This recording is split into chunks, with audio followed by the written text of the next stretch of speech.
For much of his enormously successful business career, Sir Richard Branson cut a figure as a brash and rebellious impresario who took on big businesses with his larger-than-life personality, charm, and sheer guts. But in 2020, his sparkling empire is taking hits on all sides from a global pandemic, and his critics are casting him as another billionaire seeking government bailouts. The Virgin Atlantic airline Branson started and grew from an industry underdog to a major international carrier is now at risk of collapsing. The airline is asking for a £500 million bailout from the UK government to offset losses it is suffering as the coronavirus pandemic scares off travelers and grounds planes. On May 5th, Virgin Atlantic reportedly shut down operations at London's Gatwick Airport, the smaller of the city's two airports.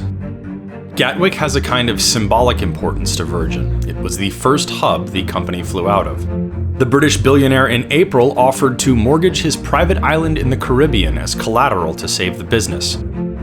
He also took steps to raise funds by selling part of his stake in his space travel business, Virgin Galactic. Both the request for the bailout and Branson's island offer have met with some criticism and even a bit of mockery.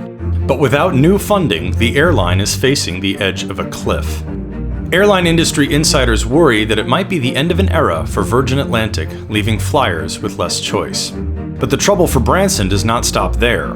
Virgin Atlantic's parent, Virgin Group, has several other businesses and industries that have all been hit hard by the coronavirus, including hotels, gyms, and a fledgling cruise line. The pandemic is dealing a double blow. People have little use for plane flights and swanky hotel stays as long as a contagious and potentially fatal virus is sweeping continents. But it is also feared that the pandemic will make customers nervous and less willing to spend money for a long time to come.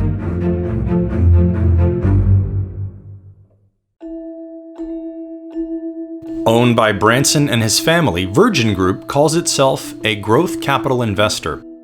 The company has three branches to its business. There are the Virgin branded companies the group has significant stakes in, such as Virgin Atlantic and Virgin Hotels. Branson has also made unbranded investments in industries such as technology and alternative energy. Finally, companies license the Virgin name, for which Virgin told CNBC it gets roughly $20 million a year in profit-rich revenues, given the relatively low cost of licensing a brand.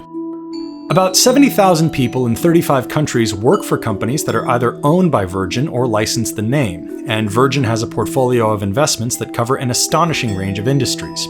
Its core businesses fall into several categories: travel and leisure, telecoms and media, music and entertainment, financial services, and health and wellness. Included in this vast range of industries are not only airlines, but books, cruises, hotels, gambling, healthcare, space, telecom, trains, home water purification systems, and even hot air balloon flights. It is also invested in some high-tech ventures. For example, there is Virgin Orbit, a satellite company which is scheduled to make its first flight in late May. There's also Virgin Galactic, a sort of space travel company. And befitting a billionaire such as Branson, Virgin also has a Hyperloop project. Virgin Atlantic is arguably one of the group's most high-profile companies. Branson's family owns 51% of the airline through Virgin Group, and Branson has called it one of my children. In a business with a lot of drama queens in it, Virgin Atlantic is the diva of the Virgin Group.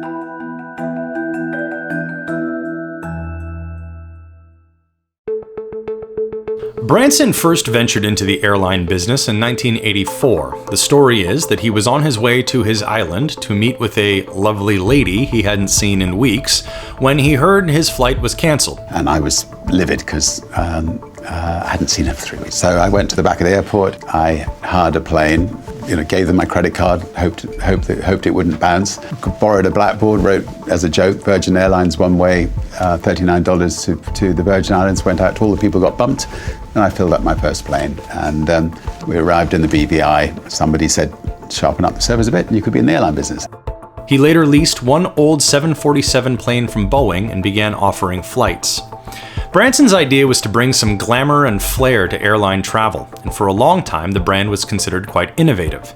Virgin was one of the first airlines to target business class customers. It was one of the first to offer sleeper seats and a premium economy cabin.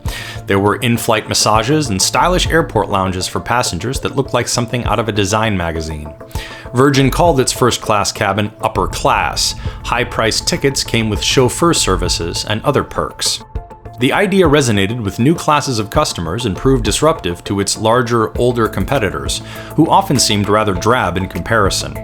One of those incumbents was British Airways, whom Virgin battled fiercely over the years, leaving behind a trail of lawsuits and enmity between the two companies.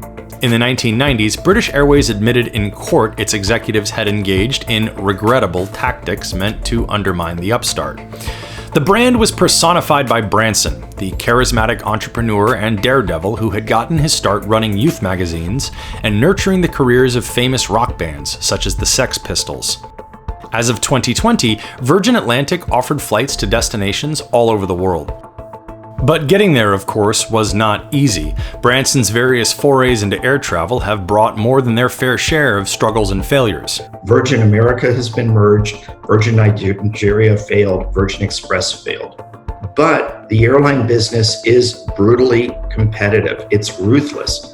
The company merged its Virgin America airline with Alaska Airlines in 2016, and Alaska finished repainting all Virgin America planes 2 years later, erasing the last traces of the venture.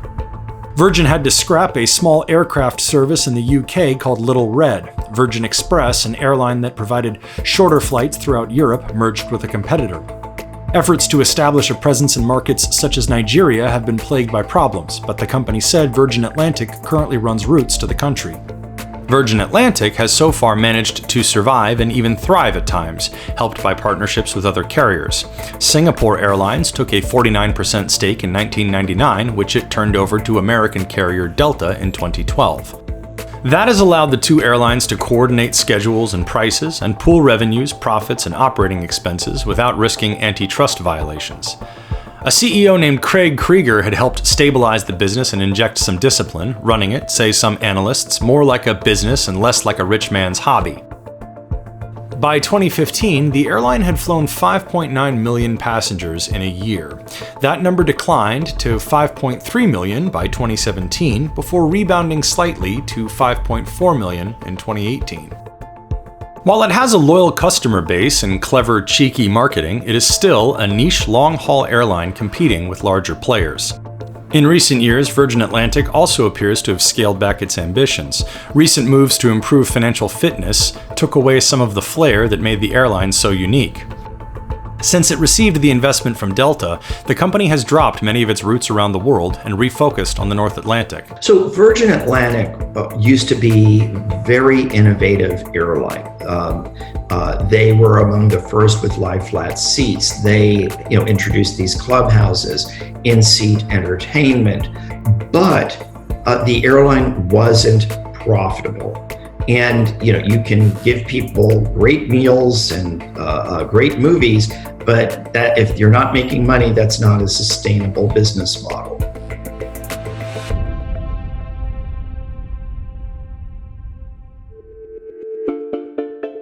Most recently, the company entered into an alliance called Blue Skies with Air France and the Dutch airline KLM. Like other airline alliances, the plan is to give passengers a wider array of choices by connecting flights from different carriers. In the fiscal year 2018, the most recent annual report available from the company, Virgin Atlantic's revenues were up nearly 6% over the previous year. It still lost money, about $32 million before taxes and exceptional items, according to May 2020 exchange rates. That was an improvement over the roughly $60 million, again according to 2020 exchange rates, that the company lost in 2017.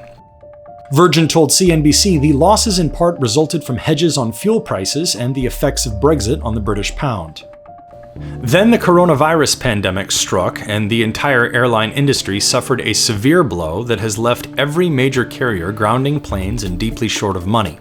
It was against this backdrop that Branson and Virgin asked the UK government for help. Virgin's layoffs at London's Gatwick Airport affected more than 3,000 employees, 1/3 of Virgin Atlantic's total workforce. Virgin Australia, an airline in which Virgin Group has a small stake, entered into voluntary administration, a financial status in Australia similar to bankruptcy, on April 21st. Branson's request for a bailout prompted mockery from some corners, especially in the British press. A particularly scathing article in the UK newspaper The Guardian accused Branson of not paying British income taxes in 14 years. It also mentioned a successful lawsuit Branson's Virgin Healthcare company had filed against Britain's National Health Service, which is publicly funded by taxpayers. In a response to the newspaper, Virgin's communication officer Nicholas Fox said that neither Branson nor Virgin have, quote, ever taken a penny from the NHS, and that he has put £75 million into the program. He added that if Virgin Care ever became profitable, it would reinvest 100% of its profits into the NHS. He also said Virgin companies pay taxes in the countries where they operate. Branson moved his primary residence to his private Necker Island in the British Virgin Islands, which does not charge income taxes. Branson is still required to pay taxes on any income earned in the UK. Branson also said on a blog post on April 20th that he moved to Necker Island, which he purchased in 1975, for health reasons and not to dodge taxes. On May 11th, company filings indicated Branson was preparing to sell slightly more than $500 million worth of shares in his Virgin Galactic business, which is positioned as a space travel and tourism company.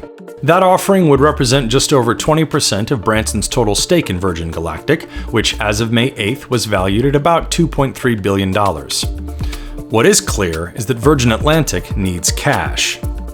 Virgin Atlantic told CNBC it is exploring all available options to obtain more money, including private sector funding. It is taking actions to reduce costs, preserve cash, and protect as many jobs as possible. The company is continuing to have discussions with shareholders and said the airline is in a stable position. Virgin Atlantic also flew 90 cargo flights per week in the month of May.